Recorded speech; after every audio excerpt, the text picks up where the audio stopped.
I literally think if we could get hybrid seeds, basic fertilizer, we could double or triple the crop yield on these farms. Every day of your life, you have the ability to make a difference. What's the difference between activity and productivity? All right. How much of what I'm doing really makes sense to do? I try to teach Sunday school to my first and second graders, and I do that for our church. Hey, you know what? We can talk about all the climate problems. We can talk about all the issues. We can talk about that our rivers are polluted, whatever. A lot of times, you want to make a difference. It's a lot of money. Well, in this case, your ability to do something in a small way has an amazing impact.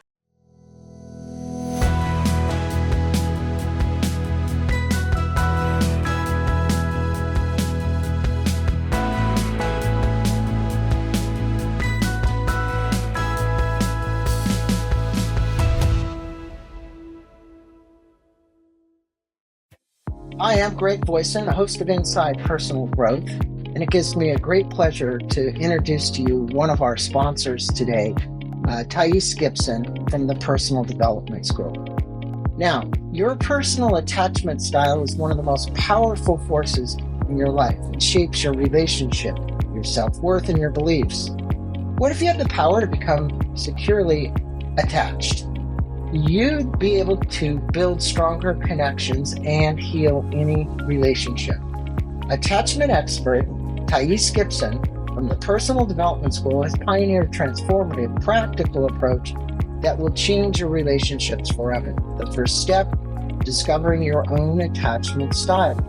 The free attachment style quiz at the Personal Development School, you can take it in less than 5 minutes and you'll get a personalized report with insights about your patterns, your beliefs, and the next steps to make real change.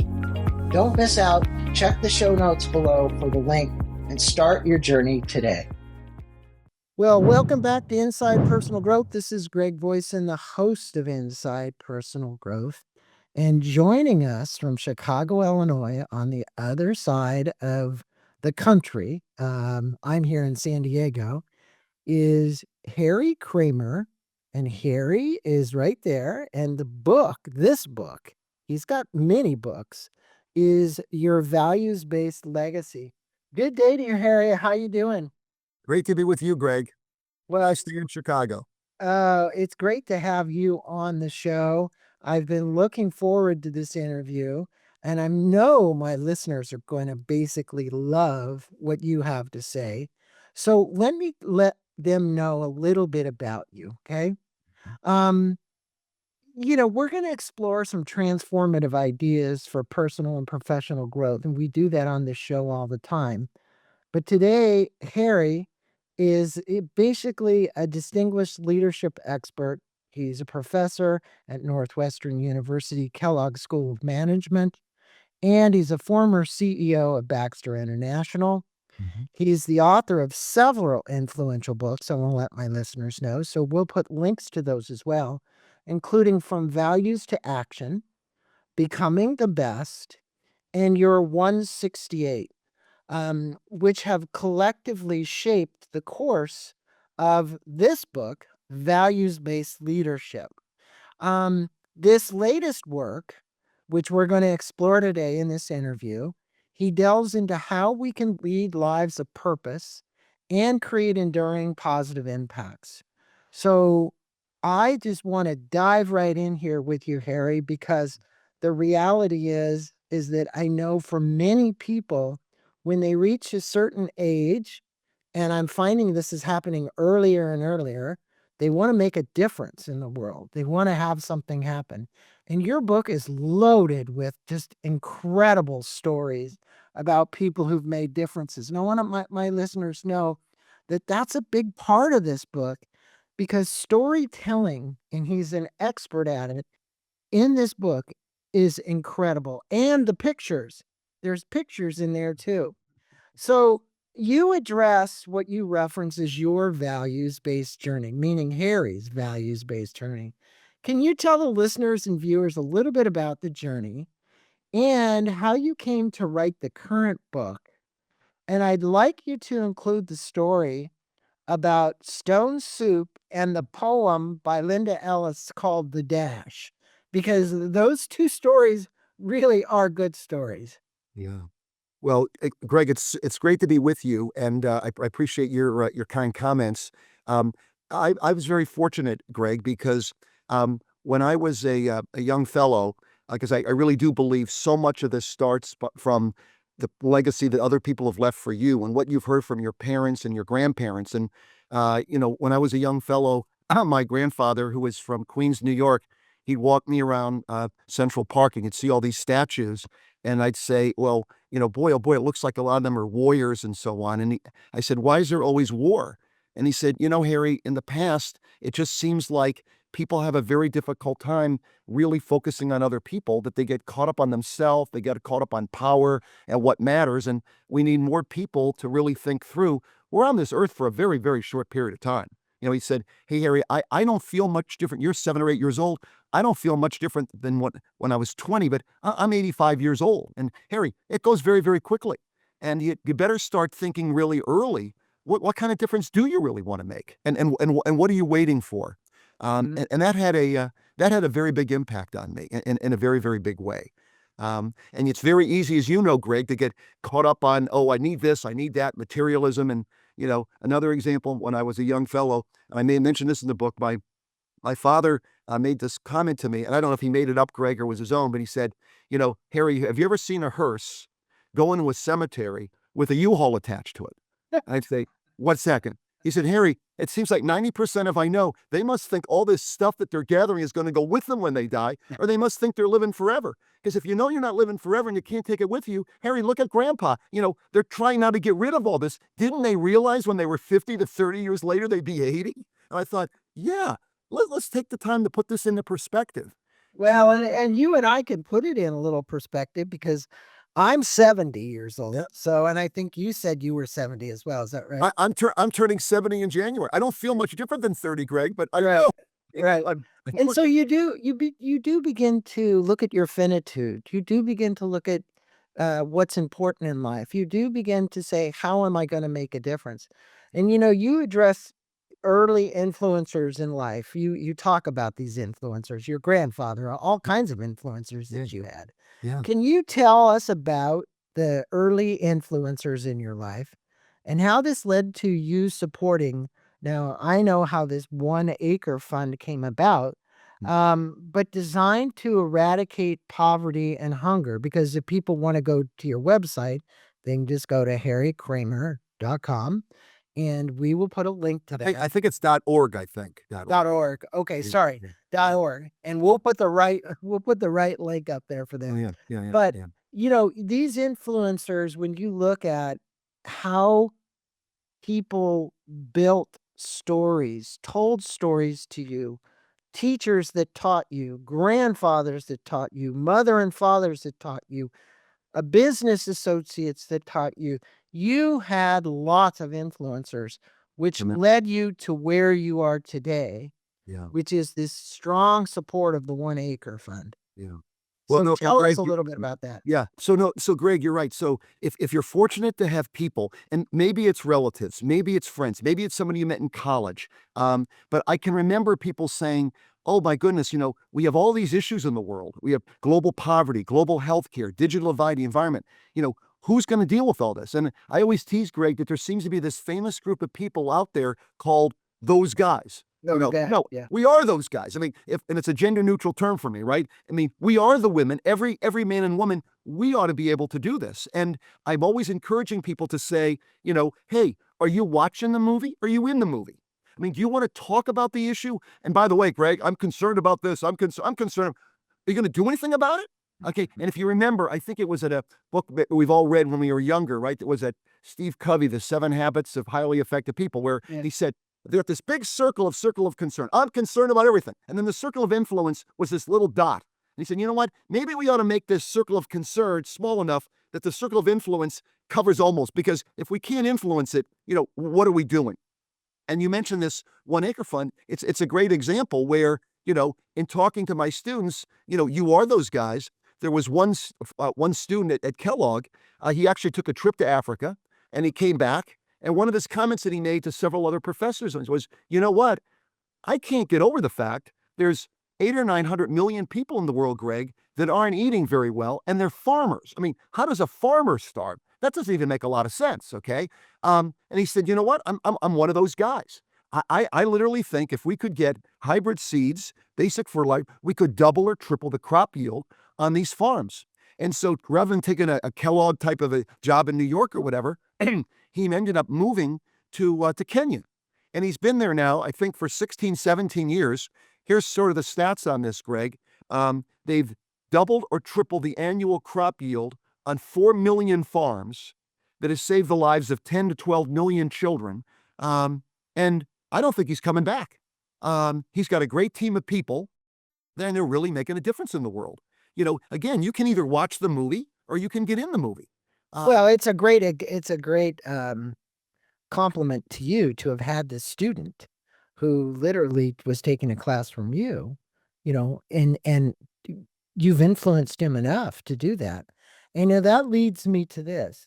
You haven't always, well, let me put it this way. You probably have always been a teacher, but you were with Baxter Healthcare, and in 2004, you left, and you found so many ways to give back as a values-based leader, because you were a values-based leader at Baxter as well. What are some of the ways that you have been giving back, and what would you like to tell the listeners that are listening or watching this podcast about becoming values-based leaders and the importance of leaving a legacy? Yeah. Some legacy somewhere, even if it's a small one. I mean, we can talk from small to big. You can have an impact by how you treat people can be a legacy. Just how you treat people. Absolutely, Greg. Absolutely. I mean, every day of your life, you have the ability to make a difference. And whether it is, hey, you know what? Julie and I just signed up now for next week for Thanksgiving, Tuesday night.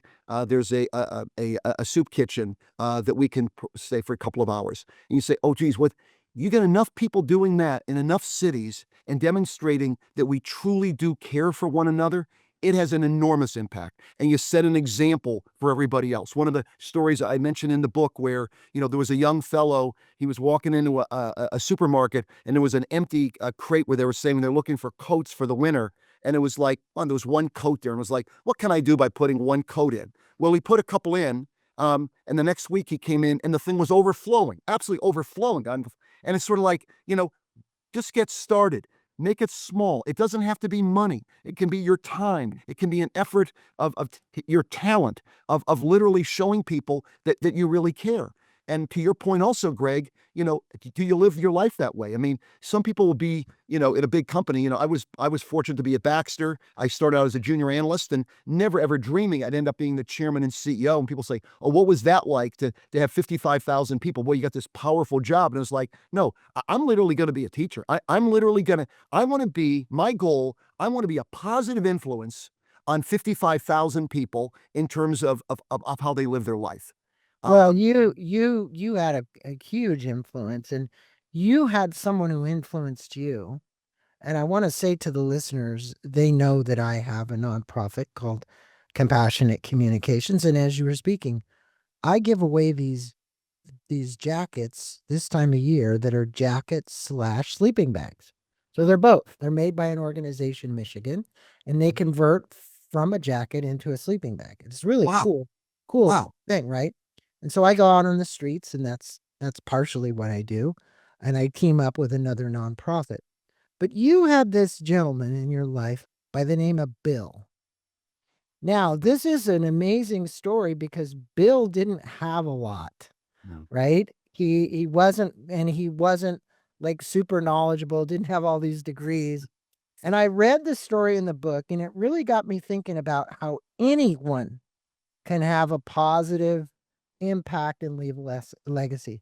Could you tell this heartwarming story and what you learned from Bill? Because Bill was, I thought the Bill story was very cool. Yeah, yeah. I'll try to do it, Bill. Greg, I get a little emotional because it's an amazing guy. So picture this fellow. This is Julie's brother, who is probably 6'5", maybe close to 300 pounds, and he was a long distance truck driver. Had a high school education. Super nice guy. I think he had like dyslexia when he was younger, and back then they didn't know what it was, and they thought he wasn't very smart. And I married Julia. I get to know this guy, Greg, the nicest guy in the world. Okay, he had very little money. I mean, had very little money. He lived in a trailer, okay, and outside of St. Paul, in his dilapidated trailer. But then, if you go out with him, and okay, we're gonna have a couple beers, he would literally say, "I'm going to the bathroom," and he grabbed the check, and it's like, "No, Bill, we can pay for this." He was just there for everybody, for everything. And once in a while, if I had to go someplace, I think I mentioned in the book, I had to go to New York. And of course, I'm the CEO of this company, and they get this limousine. And Bill, I said, Bill, you want to come with me? So Bill shows up. He's wearing his blue jeans, and this enormous guy said, "Oh, I'll pack a suitcase." He has a little golf bag, okay? That a little golf bag. Here's this guy, 300 pounds. He's getting on the airplane. So, where's your suitcase, right? And he would sit there, and he had a big beard, and you got these New York guys in the blue pinstripe suits, and they're thinking, is it this guy must be some kind of a billionaire, entrepreneur or whatever. No, it's this Bill. It was this Bill. And it was amazing. And there was a bar in St. Paul. He knew everybody. He knew everybody's name. And it was really kind of remarkable. When he died, the owner of the place literally put up a plaque, like one of those plaques for like the Hall of Fame, for the baseball. There's like this plaque for Bill Jansen, our friend, our guy. And there must have been 1,000 people that showed up at this guy's funeral. I mean, just the nicest, most down to earth guy. And I think what our listeners can learn from that is, if you have a positive mental attitude and you go out and you do something good, not only for yourself, but for other people, it goes a long way because people remember you. So the legacy that Bill had was a legacy of you remembering the little things that Bill did that made a huge difference. And I want you to speak with our listeners about the importance of self-reflection. You say, as a tool for life and for your legacy. You have so many self-reflection questions in the book. Now, for my listeners, look, when you get this book from Amazon, look for these questions at the end or the middle of the chapter because they're everywhere in there. But these self-reflection questions have been provided to you, the reader and the listener, so that you can give people a few of these contemplation and reflection. And so what I'd like you to do is, if you would, there's so many of them in the book, give the listeners a few that they actually could take away. Even, today, Harry, if it's only 2 or 3. Yeah. But the reality is those questions are what they're like fire starter. Boom.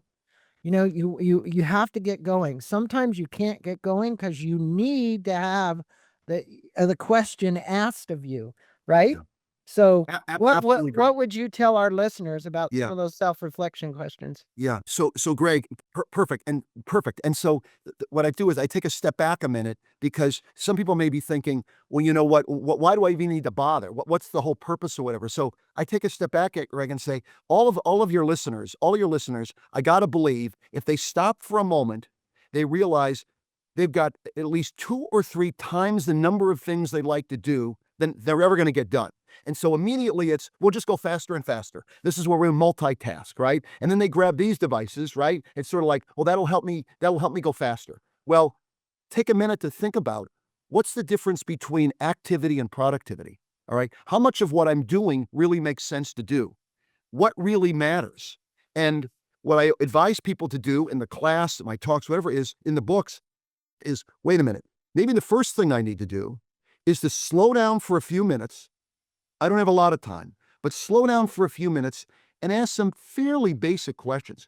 Turn off the devices, get off by yourself, maybe significant other, and just think about things like, what really are my values? What is my purpose? By the way, Greg, what really matters? This is not an advertising campaign. This isn't a job interview. It's a little bit of, hey, you and I are 70, buddy, and blink of an eye, it was only a couple hours ago, I think we were 20, okay? So we're here for a blink of an eye.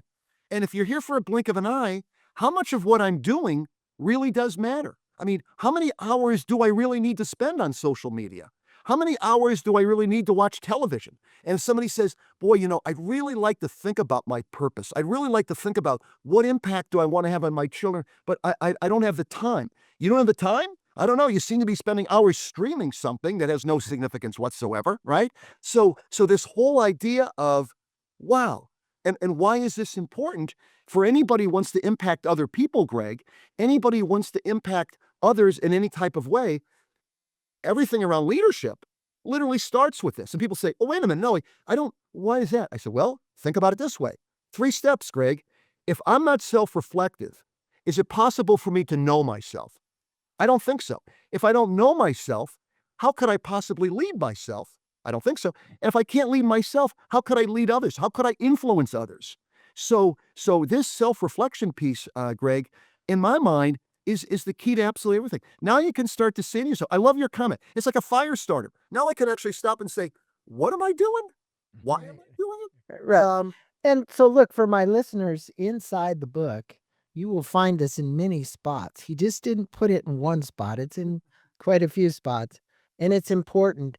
And that leads us to this, um, you have what you refer to as the 3 C's of our past to present.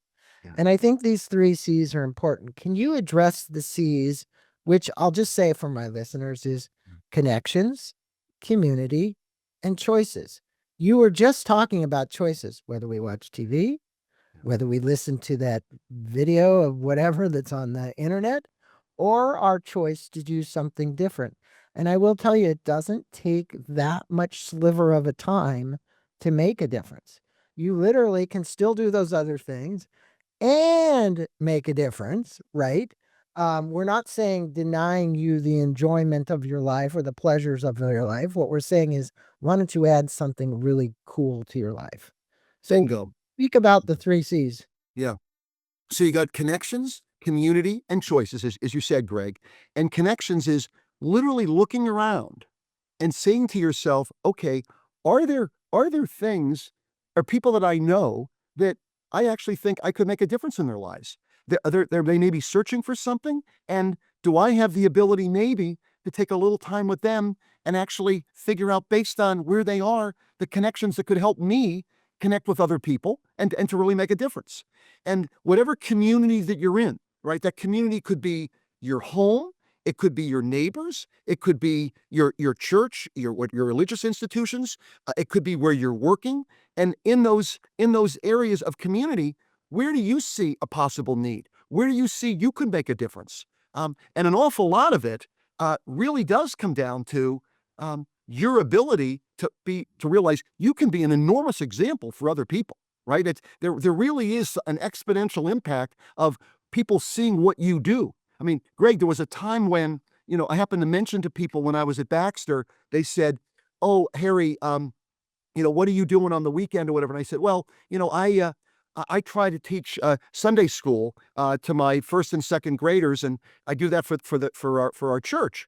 And all of a sudden, I'm getting all these emails from hundreds of people saying, wait a minute, you're the CEO of the company and you got time to do that. I'm going to start doing that. And I didn't even mention it to convince somebody to do it, but your behavior, there's that line, I think it was Andrew Carnegie that once said something, Greg, like, the older I get, the less I listen to what people say, the more I watch what they do. And so then it comes down to you've got a lot of the connections. You've been able in the community. Then we said, you got to make a choice, right? Because you can only do so many things because you've only got so much time. You made reference to the third book, Greg. You're 168. And I always tease everybody, well, what's 168? Okay. Well, basically, people don't usually know until I tell them, how hard are you working? They'll say, I'm working 24/7. Well, multiply 24 times 7. You usually get 168, right? So everybody on this call has got 168 hours. And it's fun. It's fun, Greg. It's really a lot of fun because when somebody says to me, I say, hey, do you want to come down and do this little Habitat for Humanity project with me? And the person will say, well, I don't have the time. Well, if it's a good friend, I'll say, oh, wait a minute. You've got the time. You got 168 hours. Now, if this isn't a priority, well, that's okay. But you do have the time. And you got to make a choice. You got to make a choice. And you also, Harry, have to decide based on your values where you'd like to make an impact. I know you were with Baxter Healthcare for a long time making a positive impact on people's lives in healthcare.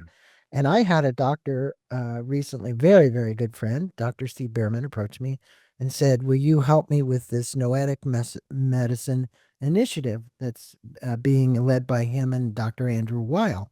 Which, just to give you an idea, it's really about how what caregivers and doctors say to patients affects the outcome of their treatment. Not just how they treat them.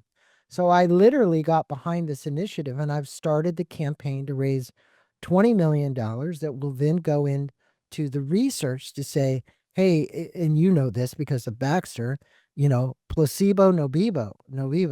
In other words, hey, what is truly the effect? And they've proven already, just in early studies, this is just to show you people, listeners out there, it has an amazing impact on the outcome of your diagnosis. An amazing outcome. Yeah. So I want you to tell your story because there's two questions I'm going to blend into one. One is the significance of this gentleman, Eugene, in a small town in Oregon that started Everyone Village. Now, I look at that as a grassroots program. So in the book, you're telling people to get involved potentially in grassroots programs. Start your own grassroots program.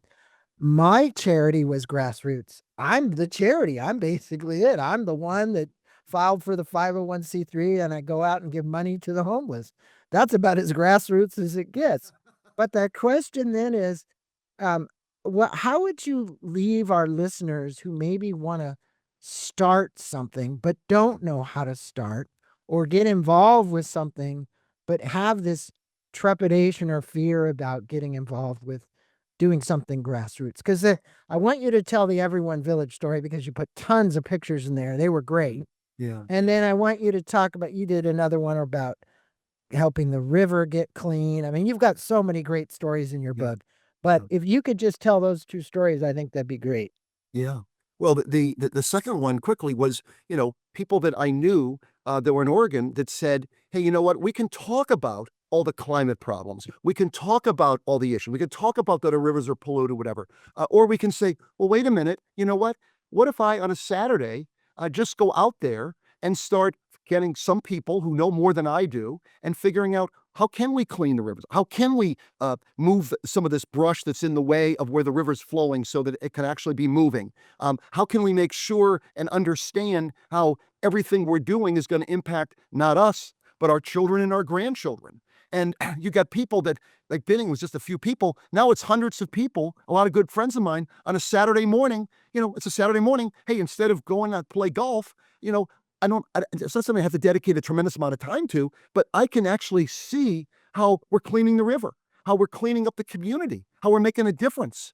And it's something that it's growing faster and faster. And a lot of the younger people now, Greg, are saying, hey, my parents talked about all these issues, but for whatever reason didn't have time or didn't dedicate the time. Well, we are going to dedicate the time. And my friends are telling me there's a lot of younger people now that on the weekends are helping out. And now they've got hundreds of people that are doing that. Well, and I want to make a point that you're making so I'm going to add to it. There have been plenty of research done that when you do something for somebody else, the oxytocins that are released into your system are far greater than if you're not doing that. So if you want to feel good, really truly feel good physically about going out and doing something, go clean up a riverbank, go build like Jimmy Carter did, the Habitat for Humanity. In this case, it was Everyone Village, right? These were these small little houses. I saw the pictures that people could move into. Go out with me on a weekend and go find homeless people and give them a sleeping bag to sleep in, right? It really does feel good when you're done. And the point is that it's a small act of kindness that multiplies so big.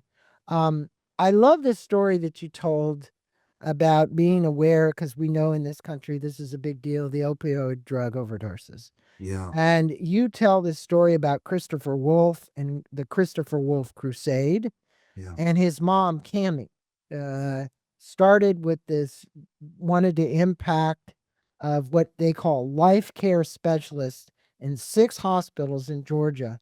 And she ultimately tell the audience what ended up happening, because it was a phenomenal little story that turned into something fantastic. Yeah, and Greg, thank you. It really is.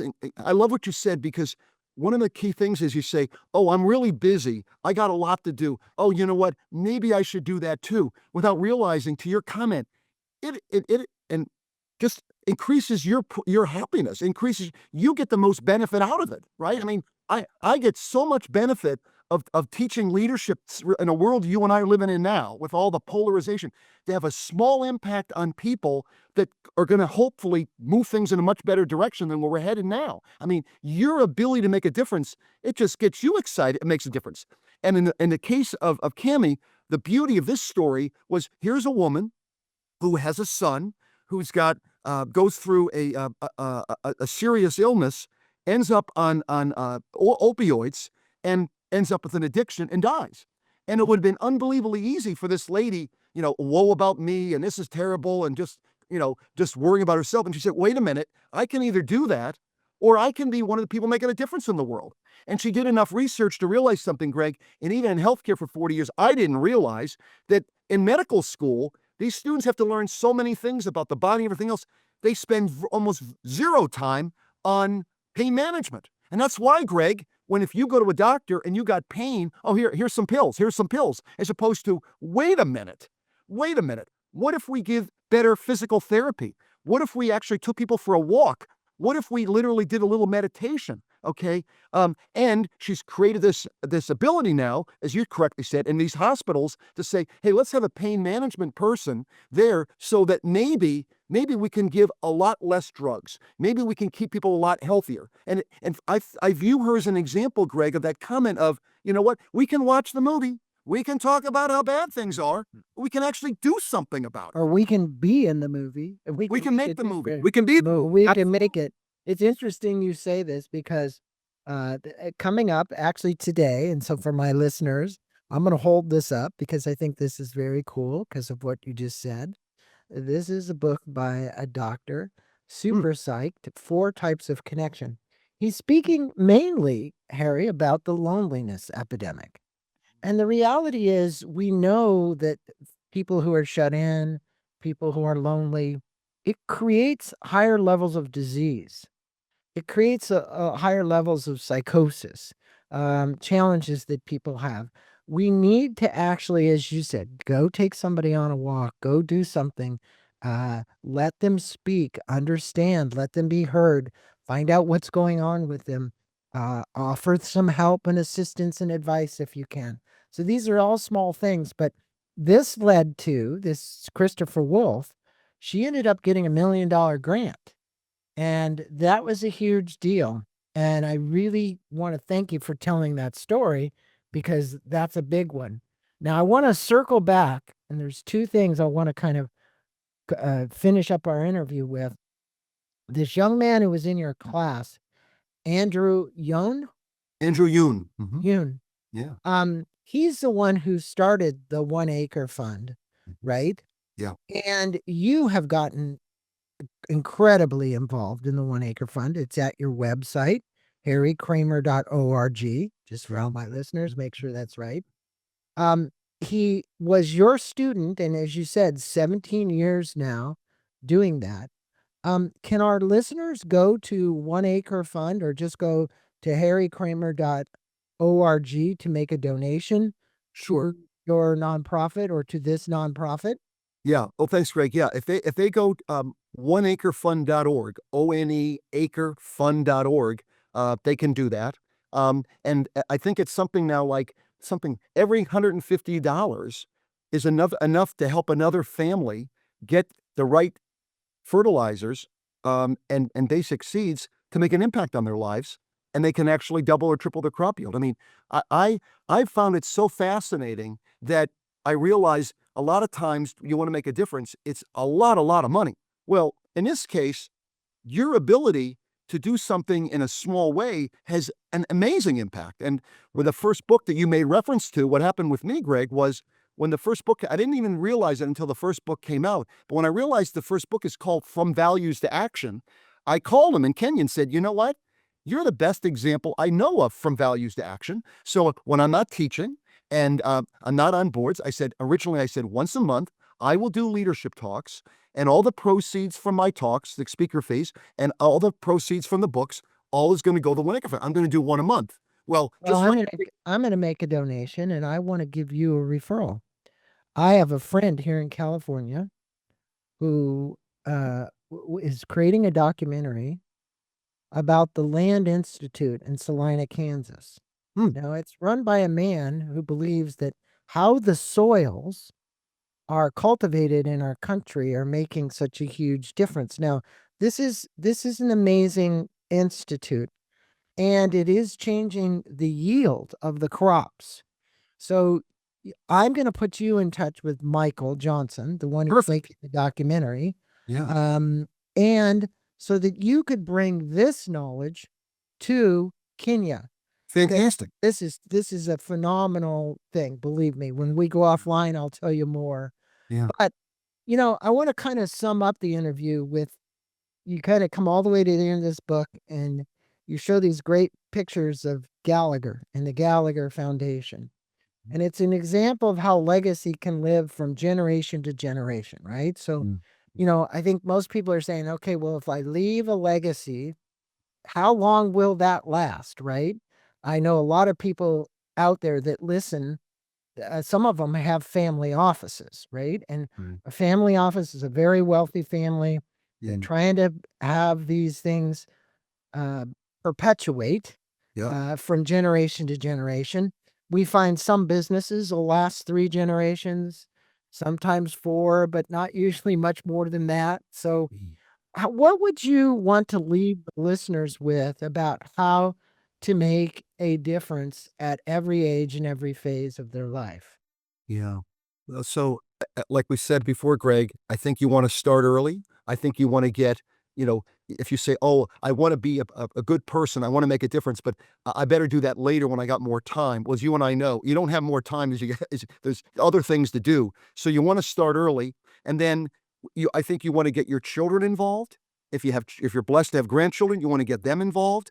And you want to find ways that people can actually see the impact that you're making. And it was interesting because J.P. Gallagher's father just happened, and I mentioned in the book, happened to be, on a golf trip and in Africa, in South Africa, and realized that some of the people that were the people driving the carts around, couldn't even write their name.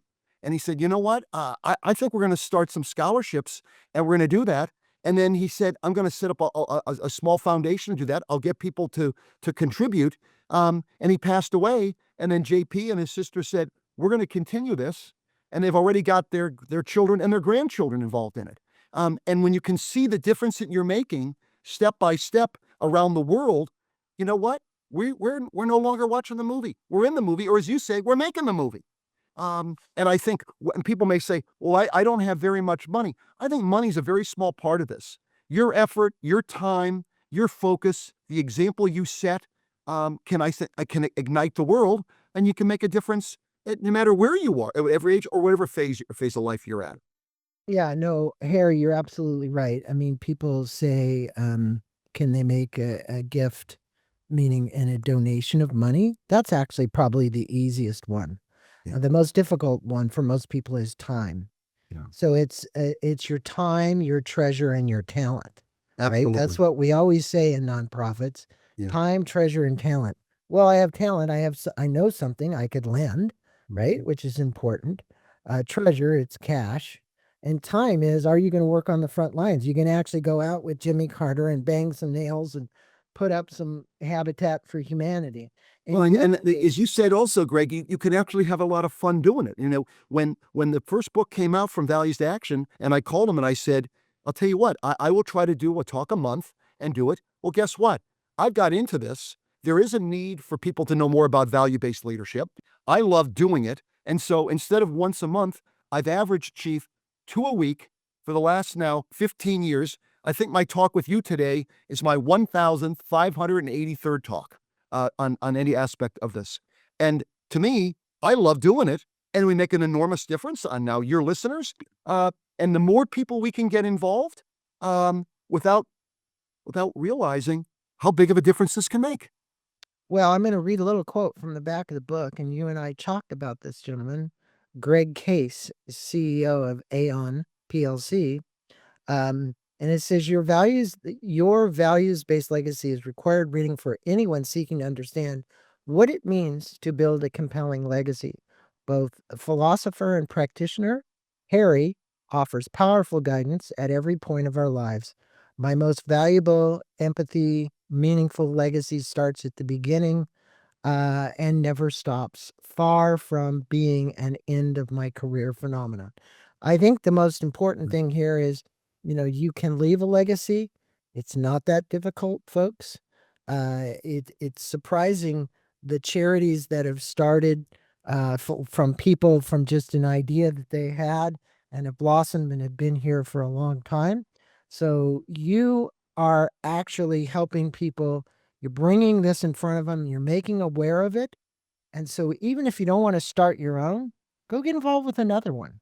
Go find one that really floats your boat. There's so many out there that could use your help. Believe me, they are really just waiting for volunteers to come through the door and help them with some phase of what they're doing. I want to thank you for being on Inside Personal Growth and sharing this such an important message with people. And your energy, Harry. You have an infectious energy. So thank you for that. You get very excited. And I like that because it gets our listeners excited. So go take, there's one thing to listen to something. After you listen to this, go take action. Go take some action. The first action would be to buy the book. The second action would be to read the compelling questions that he asks you for a reflection, right? And then from there, choose where you'd like to donate your time, talent, or treasure. That would be the best thing that you could do, would be the outcome from this. Thanks, Harry, for being on Inside Personal Growth. Namaste to you. Thank you so much. Thank you. A lot of fun. Great. Good luck with everything going forward. Thank you for listening to this podcast on Inside Personal Growth. We appreciate your support. And for more information about new podcasts, please go to InsidePersonalGrowth.com or any of your favorite channels to listen to our podcast. Thanks again, and have a wonderful day.